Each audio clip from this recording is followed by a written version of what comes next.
To know the truth about life is, for the first time, to know nothing correctly.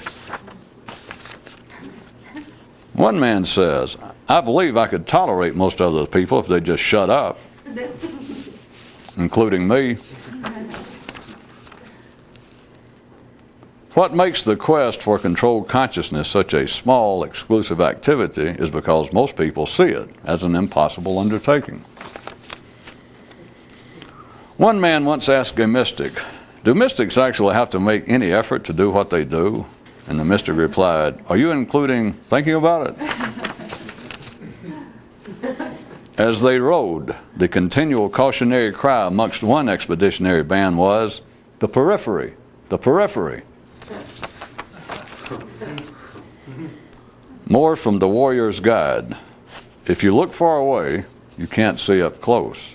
And if you look up close, you'll never know what time it is. A certain public conduit for things non-standard once pondered. Which will give out first? The drugs, my fingers, or the typing paper? A man went to a stationery and said, my head is full of blank paper. And the stationery replied, well, no wonder, just look at you. You're a man. Even though he had proven himself a patron of the arts, one day the prince called out, would you shut off that music? One man's question of the hour. Are the so-called enlightened actually more conscious than everyone else? Or are they simply the ones who realize how little conscious everyone is? While the ordinary worry about cancers and the plague, a true warrior is concerned most over a stumped toe or scraped finger. In the unannotated operations of the mind, time and attention are synonymous. For many people, talk is the ultimate comfort food. The bottom line difference between religion and the mythical quest is that the object of religion sounds achievable, whereas that of the quest, ordinary men recognize, is not. The best news heard in one kingdom was when it was announced that the factory was closing down. My God, many an old man was heard to say to the younger, you don't know how long I've waited for this day.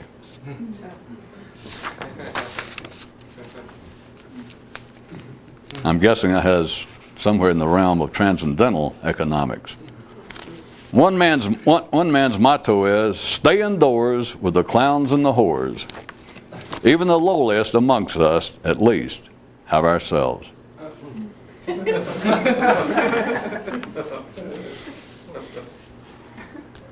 Time and reality.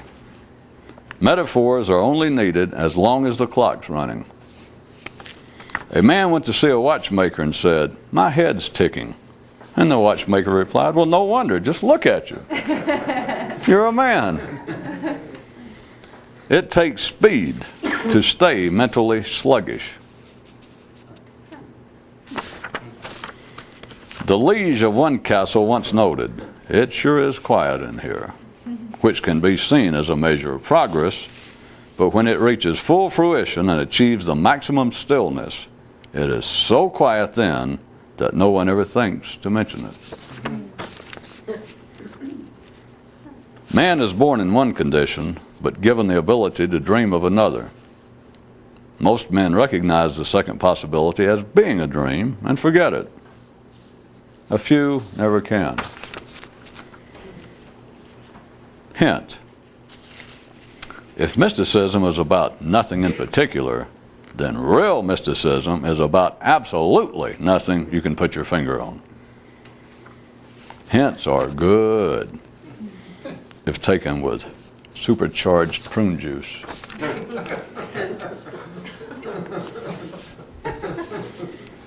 Regarding forward motion and what's funny, the journey to Istanbul only appears humorous at a certain distance therefrom. One man privately admits, if worrying about it was the same as attention to it, I'd have been awake 30 years ago. As he attempted to clasp a coup d'etat to his chest, he thought, if but distraction were a dagger.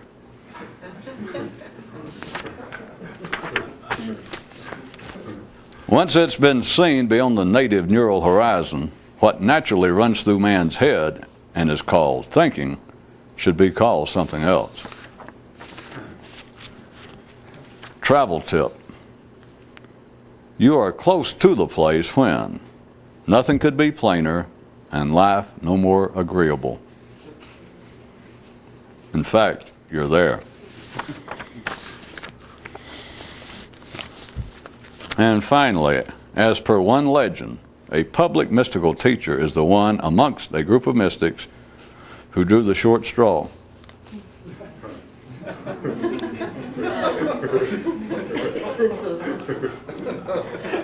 And that man from earlier looked again upon the world of his thoughts and again proclaimed, "To hell with all of you," and left in triumph.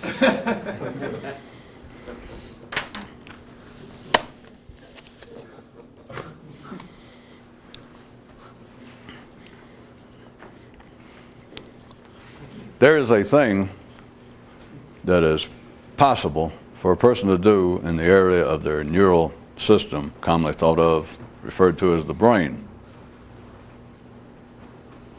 There is no accounting for it. There's no evidence, never has been any, and continues to be no evidence whatsoever that it can be taught, that it is something that an average person, a randomly selected person, there is no evidence whatsoever that there is some way it can be taught.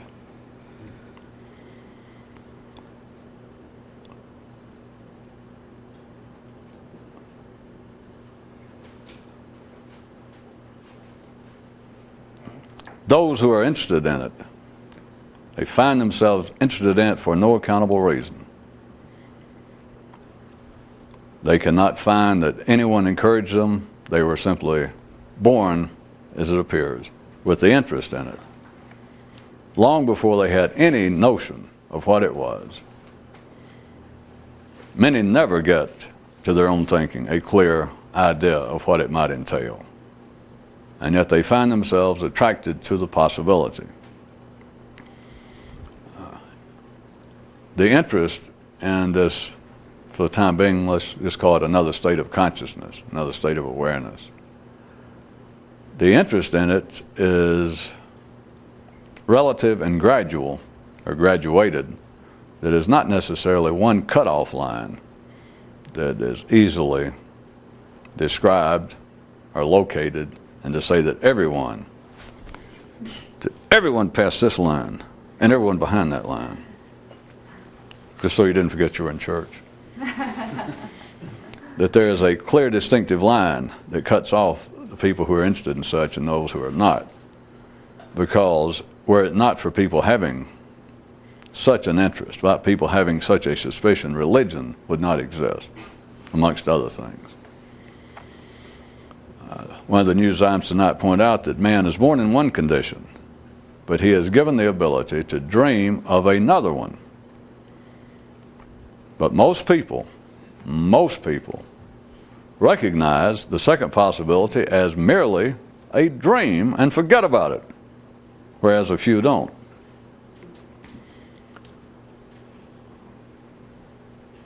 The interest in the other state is almost, as far as the conversation, is extant in everyone down to the minute degree at which time it's not even discernible. But I'm just saying that everyone is born with the ability to dream of a different state. And publicly, most commonly, it manifests itself in man's invention of religion, or life's presentation of religion to man, through man, and by many people's acceptance of it to varying degrees and reliance upon it in times of hardship or in times when their dreams, their past dreams of another state seems to overtake them.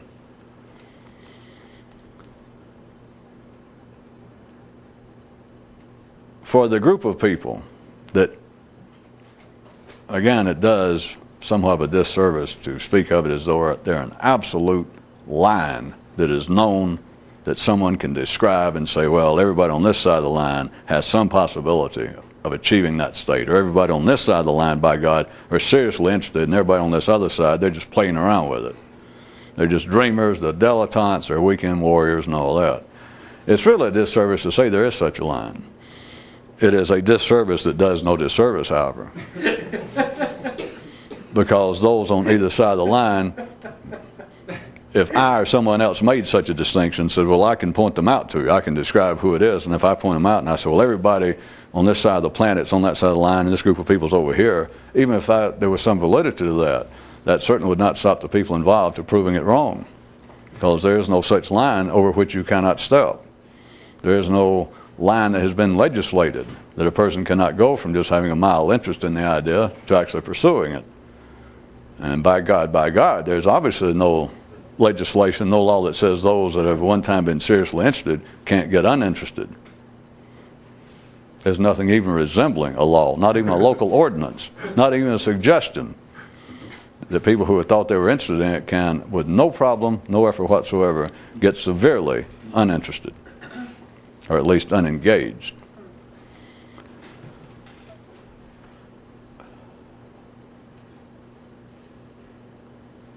From religion to philosophy to the so-called mystic annals and canons and histories,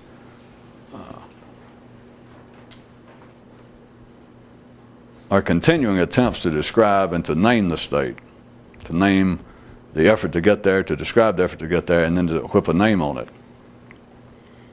And I do not mean this as criticism of anyone in the past, but it ends up the most common being the idea of the liberation of the mind, the awakening of consciousness, or the enlightenment.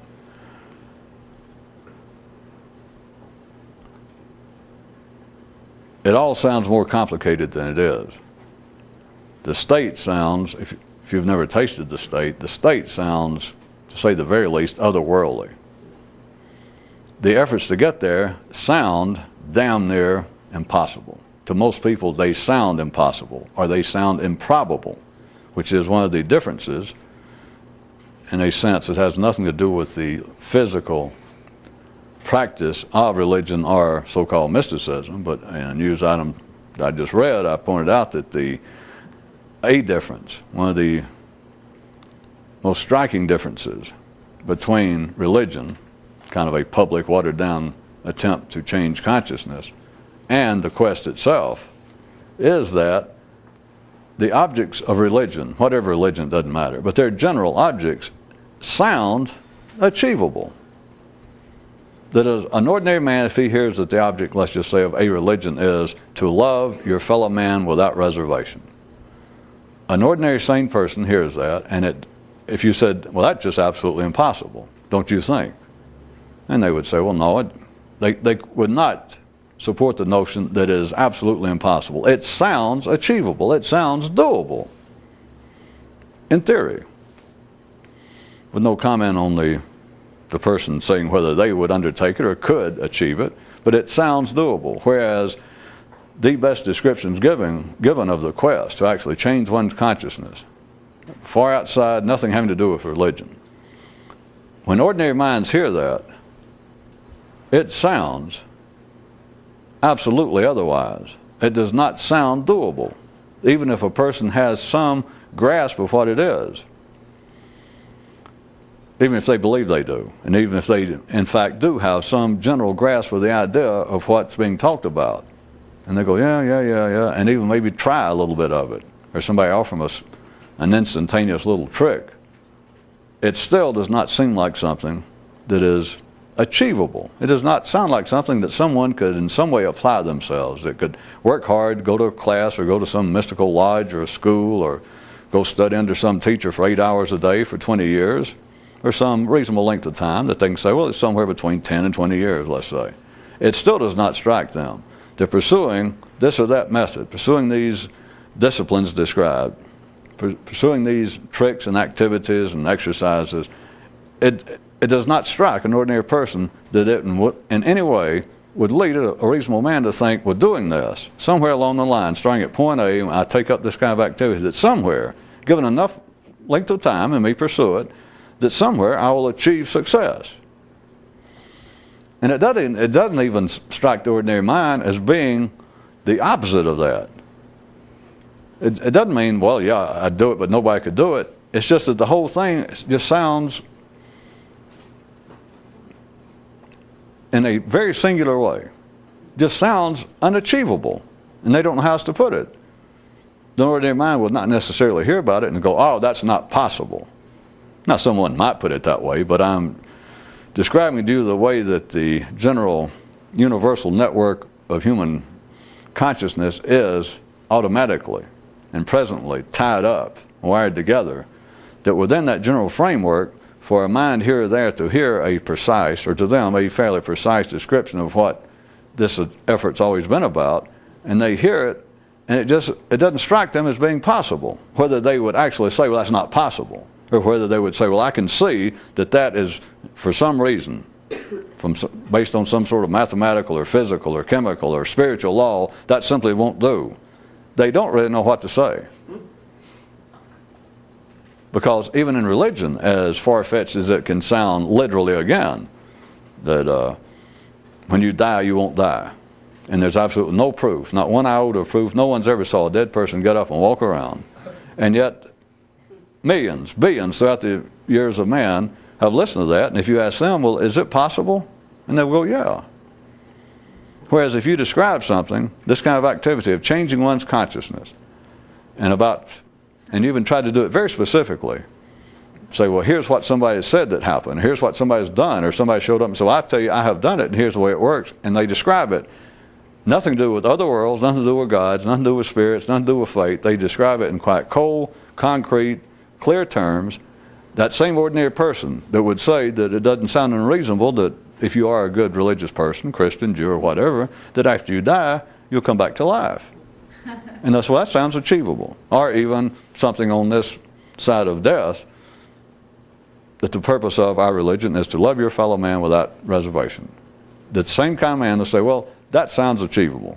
I mean, that is possible. You cannot prove that that is impossible, so that is possible. Which no one's ever been able to do that. There's no evidence of anybody doing that any more than there has for a dead man getting up and walking about. But the same kind of mind then will hear a description of changing one's consciousness. Just a purely personal, internal, apparently solid, soul, isolated, individual effort. Involved with no group activity, no church, no leader, no ideas, no theories, no dogma. It just seems to be something that you can locate right here, and people say, I've done it, and people describe it. The same ordinary mind that will believe, that will say that it sounds achievable, that a man could love his fellow man unconditionally, and by so doing, in fact, it could go further, he may live after he dies. And the mind will say, that sounds achievable. And you describe a change in consciousness. And they don't really know what to say. I don't mean to be too redundant, but they can't really say, oh, that's hogwash. Again, somebody might, but that's not the way it strikes the mind. It just strikes the mind in a way that is so, it's unique. I was going to shave it. But it's so unexpected. They have no experience in it. There's nothing to compare it to, but they just hear it, and it strikes them as non-achievable. It's a non-doable deed, and they don't know why. If you tried to question them, all this, of course, being moot and meaningless, because anyone who had ever achieved a state would not be talking to ordinary people and encouraging them anyway. But I'm trying to talk to you to make a different point that there is no other way to make. They would still dismiss it.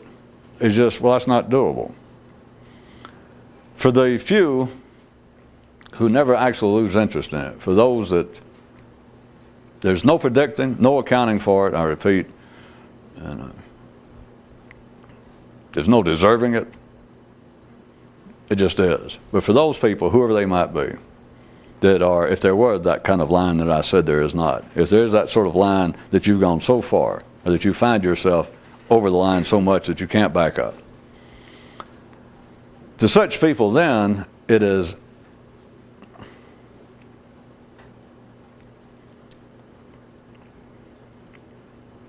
almost delusional it is certainly unprofitable, the kinds of normal, the kinds of already established beliefs in this other state and the efforts directed thereto that they drag from the other line, from the public side of mysticism, let's call it. That once somebody has crossed the line, that they're irreversibly, or that they were born there, but they finally just accept the fact that I'm over here and I can't go back. I'm over here and I'm not any better off. I'm no happier than I was. I'm no more satisfied. It's like Moses got out of Egypt and he's not sure it's the promised land. He's out of Egypt. There's no doubt about that. And he's somewhere to where the Egyptians, they can't really get their hands on, they can't put him back in captivity full time. It's like periodically, he might as well be in captivity because he believes he hears them right over the horizon. He imagines they're there, and so he can fall into what amounts to a sleep, worse than normal. He can fall into like a dream and wander around for God knows how long, days, weeks. And he might as well be in captivity because he's so caught up with thinking about what's going on just over the horizon back in Egypt, back where he was born, back where everyone was born. But at any rate, I was using the allegorical comparison of a person. You're born either, let's say, someone with the call of a promised land so much in you that it can never be quieted fully. And so there you are, Moses, and you can, in a sense, get out of Egypt with the conditions already placed on it that you can still worry so much about it, your mind still be caught back so far, caught up so deeply into the affairs of Egypt, that there you could stand out of sight, hundreds of miles away from Egypt, no Egyptian guard with their hands physically on you, and yet, if you understand anything, you understand what I'm saying, you may as well be back in prison, back in the hands, the physical hands of Pharaoh and the Philistines, because that's where you are. But physically, let's say, and let's say to a large degree, you have now left Egypt. And yet, that does not mean you're in the promised land, because if you can find these people that I'm describing, which I started out saying cannot be described, but those over the line, wired up with such an interest in this, born with such an interest, that it can never be completely stilled, they can never completely shut it off or forget it.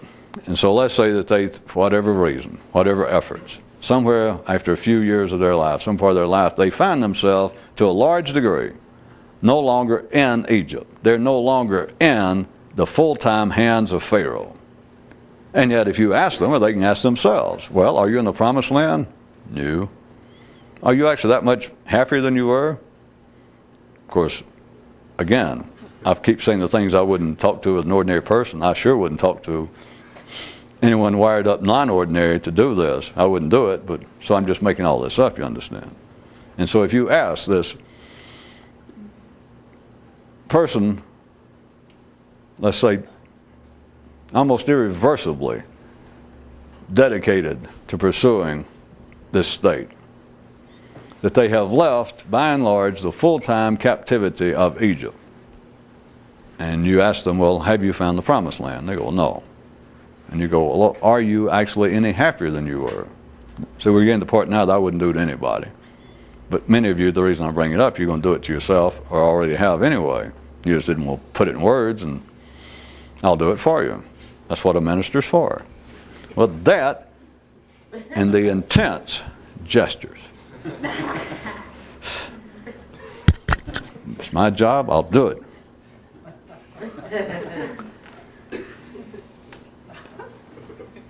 And you can ask this person that's, let's say,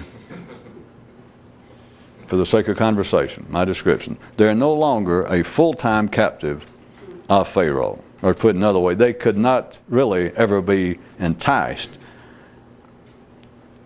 infinitely back to Egypt. As I said, they can go days, weeks. I don't give you the blues. Because you got any knowledge of your own life, you've already given yourself the blues. You can go extended periods of time and in such an internal condition, in such a mental state, that you may as well have been back in Egypt. But the point is that physically, there's nothing, you have gone so far. Your wiring system was such, and through whatever reason, sometimes it's just age. Again, I hate to give you the blues, but many people would not find that the blues. They go, well, that's encouraging. And to help counteract that, twice in the last 2 nights, I've mentioned a man who asked himself, tonight I had a viewer write and ask about it, but this guy who had to periodically ask himself, what kind of progress is increasingly not caring? And the other one had to do with a way station somewhere between Vienna and Jakarta. But let's say that the person's gone over that line. And you ask them, or they could ask themselves, there doesn't seem to be any chance to go back. I know all religions have some idea. The Western world, Judaic Christian, there's one about that a man, it's better for a man to never have put his hand on the plow than it is for him to take up the Lord's work and then to give it up, which they use one way, but they don't have the half of it. I'll leave that to you. That was an aside. Anyway, a man's gone to the point, and you may know it yourself, you realize there is nothing back in Egypt. There is nothing in ordinary life, and we're not talking about just physical trinkets. There is nothing with your now mental connection possible with even the trinkets, even the ordinary affairs of the city, fame, fortune, wealth, whatever. It is simply the point now you know that even if you wanted to, even if you wanted, you thought, well, I'm not sure I'm any more conscious. I'm not sure I understand any more than I used to. Except the thing is now, I can't go back to being as asleep and dumb as I was. And you know it. So the point is, if you want to go back into Egypt, once you get past the point, and you want to go back to Pharaoh and go, I turn myself in. I decide, to come clean. I'm tired of running.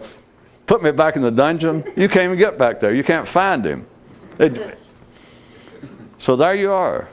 And I ask you, or you ask yourself, or someone says, well, you're no longer a captive of Egypt. And I suspect you probably could not any longer be a full-time captive. And you go, yeah. Well, have you found the promised land? Well, no, I can't say no. No, I hadn't found the promised land. But you're no longer fully captive. Or you feel free of the absolute, infinite, eternal, not sound better to humans, captivity of Egypt, of the city, of the collective consciousness of man. And our little nascent Moses says, yes, you're correct, I probably could never go back fully. But you still hadn't found the promised land. Well, no, I hadn't found it. And you say, well, but how much better do you feel now? Again, I hate to do this and put words in people's mouths, but the truth is, and such a person would be truthful if they would engage in these conversations, and we're assuming that you will finally do this with yourself, instead of me saying that I'm doing it to somebody or somebody else doing it to some other person. Do I feel, am I any happier? Am I in some ways any better off? And the answer is no. So then if you weren't a stalwart little trooper after that, then you could say that would open up a huge cache of other possible disquieting, uncomfortable questions.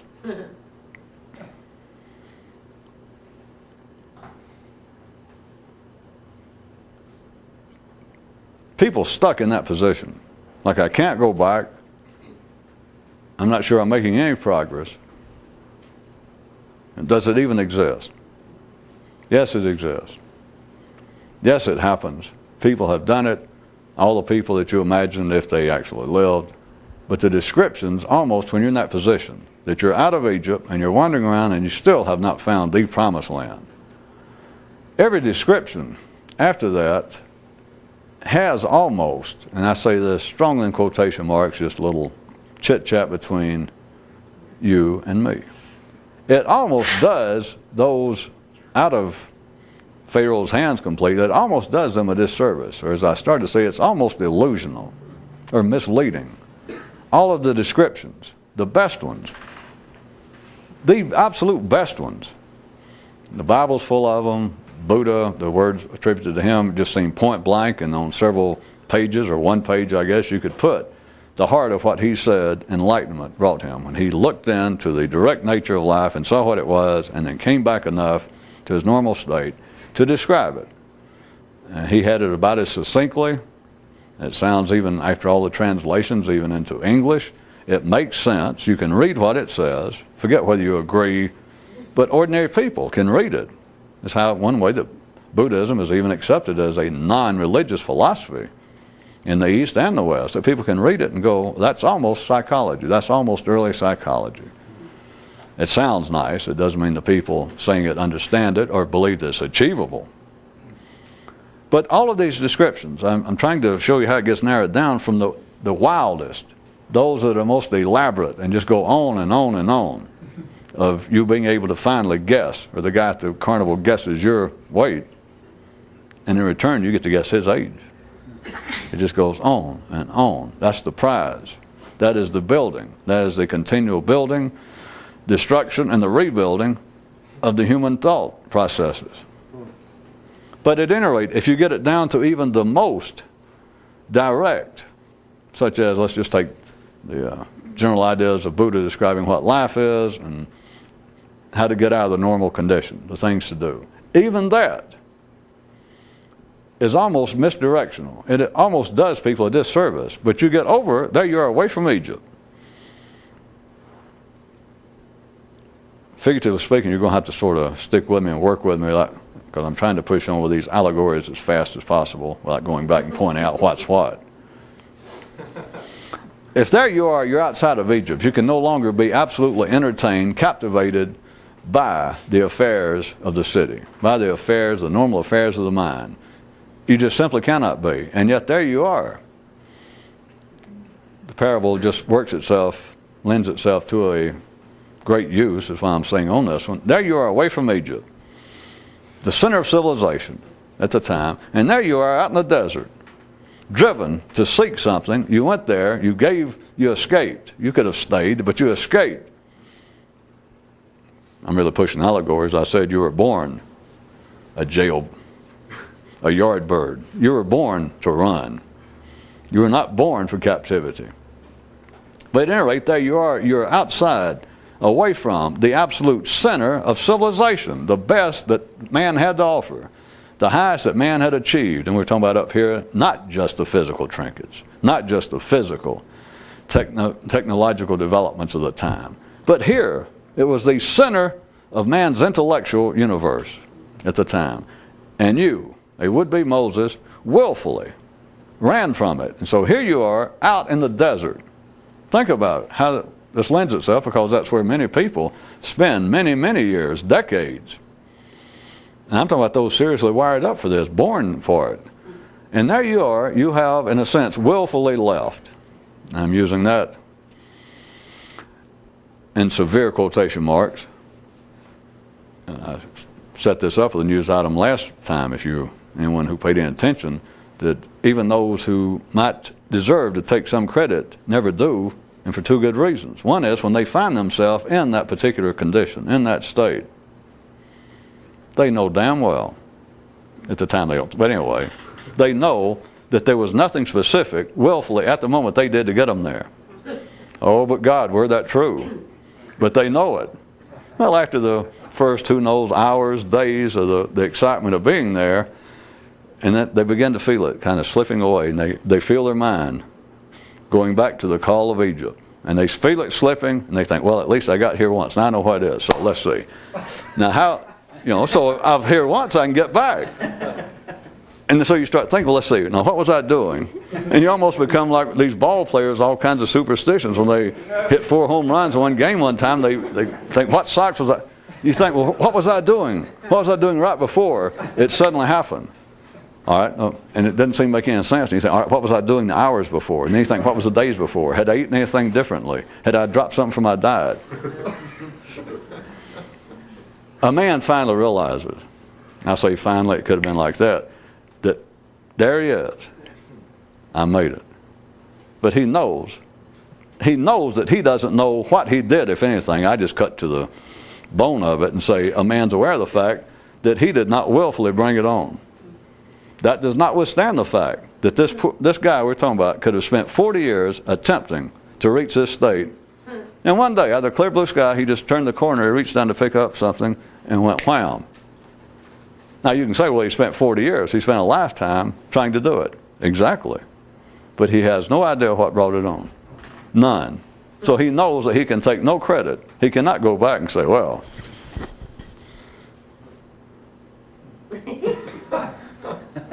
I did it. You'll never hear anybody tells you I did it. They hadn't been anywhere.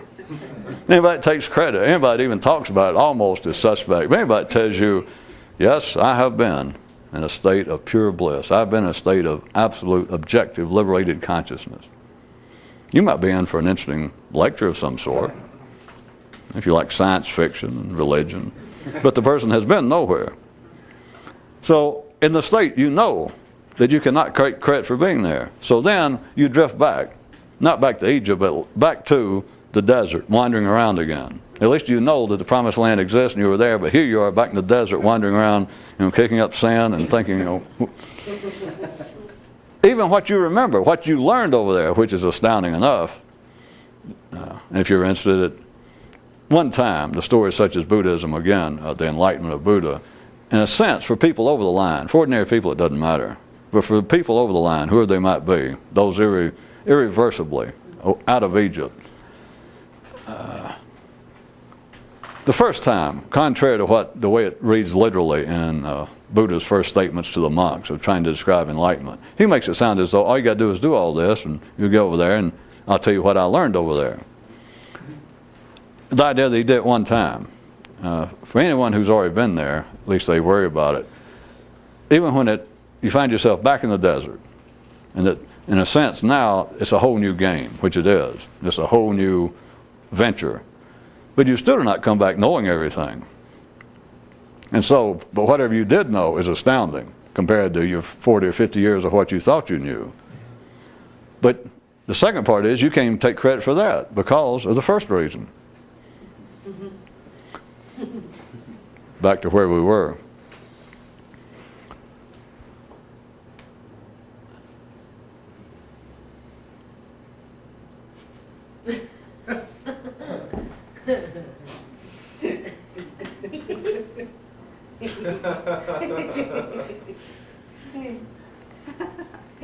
Almost all of the descriptions, from whatever time, whatever society, whatever apparent mouth, whatever apparent historical figure, the descriptions are misleading. They cannot be corrected. I am not here to say, well, I'm going to pick out Buddhism or Sufism or pick out this and that person. They are all misleading, including any I might do that made it sound as though specific, here's what it is, here's how to go. They are misleading. Particularly the description of the place itself, of the state, of Istanbul, of the promised land. As far as the methods, assuming that somebody has been there, the methods are not misleading in any sense will do you any harm. It's better if a person finds their own, but even that can't be described. You can't tell somebody, well, go develop your own. You can tell them that, and they go, well, I hear you, because it's got to be true. I mean, people can say, well, I sense already it is a personal adventure, a personal journey, so I should have my own personal methods. Okay. And giving it your best shot, all you can do is suddenly some come to mind that you read from some Tibetan school, and you think, all right, let's see if I change a little bit or I put a new name on it. And you try to, everybody does. You try to make it feel personal. They're constantly taking the same methods, the same thing about trying to hold attention. And people come along and they get some notion of it, some idea of the reality of it, of what it's involved with insofar as reaching another state of consciousness. And they continually try to find a new name for it. The way that on a lesser level, out in the public arena, the so-called occultists, or nowadays the New Agers, are continually attempt to come up with a new name for God. Because it seems to them, and they believe that will seem to others, their potential following or crowd, that you have got to come up. You can't keep talking about God. You have to now come up with something like the New Age cosmic core. I'm just making up, but they're constantly coming up. Sometimes it doesn't appear to be a figure, but all they're doing is attempting to rename God because it does give the best they can do a sensation of them coming up with their own personal creative approach. Back to where we were about this, though. All descriptions of the condition itself are somewhat misleading. They cannot be corrected, but the whole point of this evening was to try and nudge up as close as I could to the promised land, out of the desert. And there are some things I can say that are not misleading in themselves, or I wouldn't say it. And they do not encourage anyone in frivolous activity. It may not be of any great help, which there is a balance there. I'm about to describe it, and most people's mind will not find it very agreeable, or they think, well, skip all that crap. The less specific it seems, the less possible misleading it is. You may translate that? To the mind, the less sense it makes, the less sense it seems to make. All right. The more useful it is, the less sense it seems to make. The less chaff I put in, the less wheat-like it seems. So the mind hears it and goes, well, wait a minute, there's not enough bullshit in that.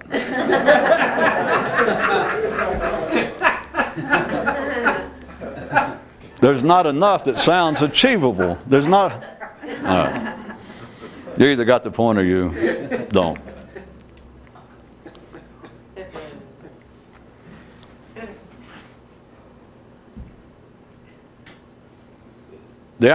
All of the descriptions you've ever heard, and you've imagined your share, you've already added to it in your own mind about what enlightenment, what the awakening, the liberation of the mind. You have read descriptions of it, and as I said, I'm sure you've imagined your own, and you still think, well, I'm wandering around the desert. I know that Egypt does not have the answer. You're not mad at Egypt. You left. You could go back in a sense. At one time you could. And even if you physically can't go back, anyone who's been out there that far, you know how you can get over the dissatisfaction of being out here and wandering around and still not knowing whether you'll ever find the promised land, even though such a person cannot go back to Egypt. All is not lost. You can become, if you take up constant drinking and drugs, it will cure that kind of dissatisfaction. You'll never get absolutely back in Egypt in that sense. But anyone who ever says, well, I'm not awake, but I'm not fully asleep, and I can't stand it anymore. If they're serious, you can't really go back to sleep in that sense. But I'm serious. All is not lost. All you've got to do. Now, it may kill you in a few years or something. You may say, well, I can't stand booze. I can't stand, there's no drug I like. All they do is knock me out. It doesn't matter. If you're really that dissatisfied, I just want you to know that life does not leave even the stray would-be mystics. As uneventful, as unnecessary as we are, life does not leave you stuck out there. All you got to do is take up booze. In fact, there's one other way besides booze and alcohol and drugs. Is simply become a mystical teacher. I mean serious, to say, well, screw it, I know enough, I'll go help others get out here in the desert. Well, I should add that because I know some people's physical constitution just cannot tolerate drugs and or alcohol. So,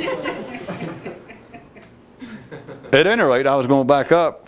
We're getting down to just a few minutes to where it may be safe. And I was going to say a few words.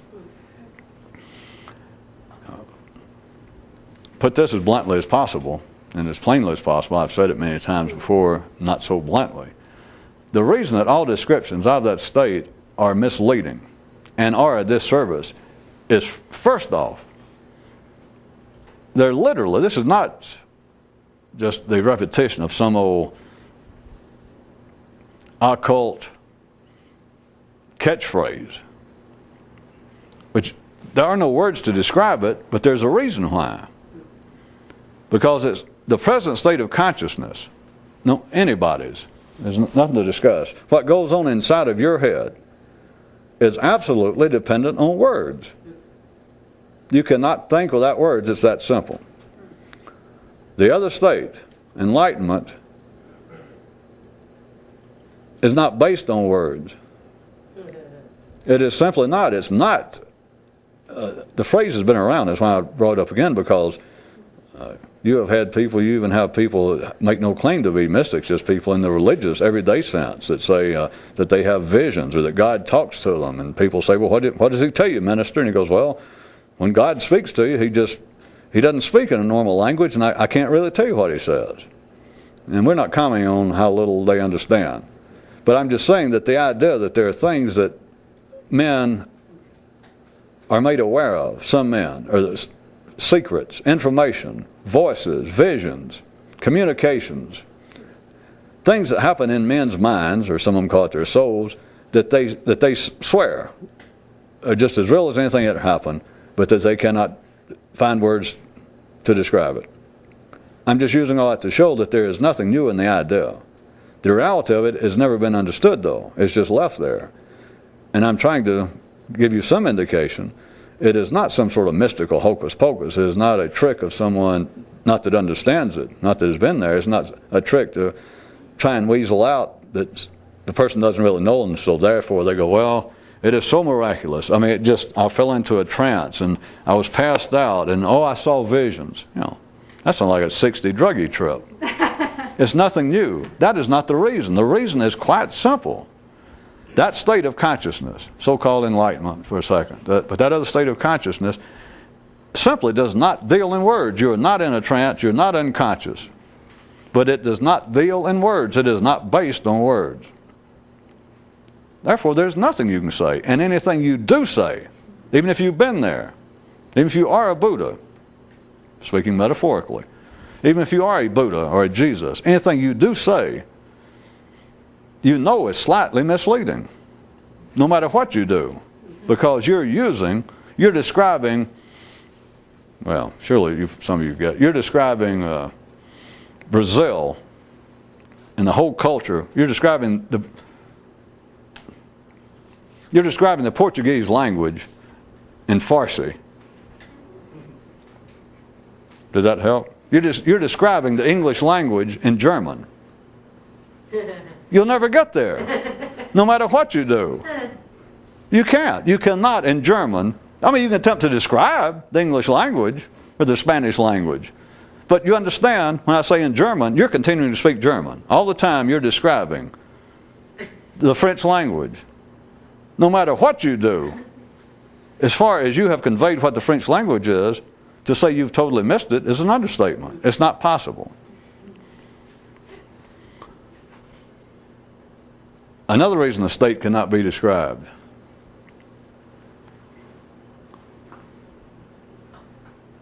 It's not hardly a state. It is more a stopping of the states to which you're used, to which you're accustomed. I say stopping, not that you had credit. It is a cessation of the passing states. It is though that you are now standing in the midst of an ocean, in the midst of civilization itself, of the universe. Everything is in motion. Everything is running. Nothing stops until it dies. Everything is in motion. Everything is reacting and acting, reacting and acting. And one part of you is, insofar as possible, has ceased to be run from that endless flow of energy. And you're not unconscious, contraire. But you have no comment about it. You don't refrain from commenting about it. You have no comment about it. That's not to say. You have no thought about it. And therefore, afterwards to say, well, now here's what it's like, which I just did, to say, well, you have no thought about it. Notice, your mind, if you're being very attentive and thinking, well, I'll get something from this, your mind will make some comment or react some way into me saying, well, it's not based on any thought, that you have no thought about what's going on. And your mind thinks, ellipsis.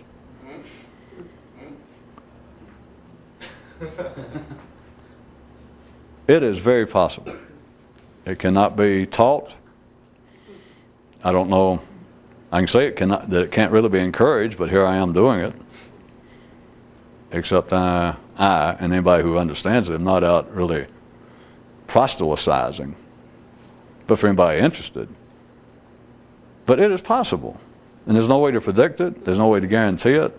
and it's right inside of you. It is right inside of your head. And I have just got through in the last minute giving you a fair description of what it was. Better than you'll ever read. But look how far removed it is, and yet it's not far removed, because Egypt is right here, and the promised land is just right over there. Right over there. And yet you stand there, and you have no idea how to get there. One thing you can know for sure is when you're in your ordinary state, and your mind is just running, whatever you call your mind, you can call it consciousness, what's running through your head, whatever it is, there is no exception to this, there are no conditions, whatever it is Egypt. I don't care if it's thinking about the promised land, it's Egypt. And that's that. And to try and think about, well, I'll only think of the promised land. You can do that, that's one method. Or I will only think how much I detested Egypt. Okay, you can do that. Or you can do, all right, no matter what I'm thinking, I'm going to go, uh-oh, anything but that. I'll think anything but that. I also slipped into night twice. We'll have to wrap it up. One guy, after trying all the methods, and I'll tell you this, the guy I described in the news item, he was outside of the full grasp of Egypt. He is out wandering around in the wilderness, off and on to the promised land. Maybe he got his foot, sometimes kind of drifts in there. He looked upon all of it, because all you've got once you get out of Egypt, all you've got is apparently your own wits. That's all you take with you. How to figure, how can I get from, I'm out of there, more or less. But here I am, but how to get to where the hell I'm wanting to go? The man I described, he tried all the methods. I just wrapped them up into 2 or 3, but he tried everything. And finally took the full survey of his mind, which your mind right now, wherever you are, if you are outside the grasp of Egypt, you're out in the wilderness. There you stand. But you're standing right there in your mind, but it's in a place now that apparently is barren anew. He finally looked upon all of it, and he kept trying these tricks to get him out of that dead place.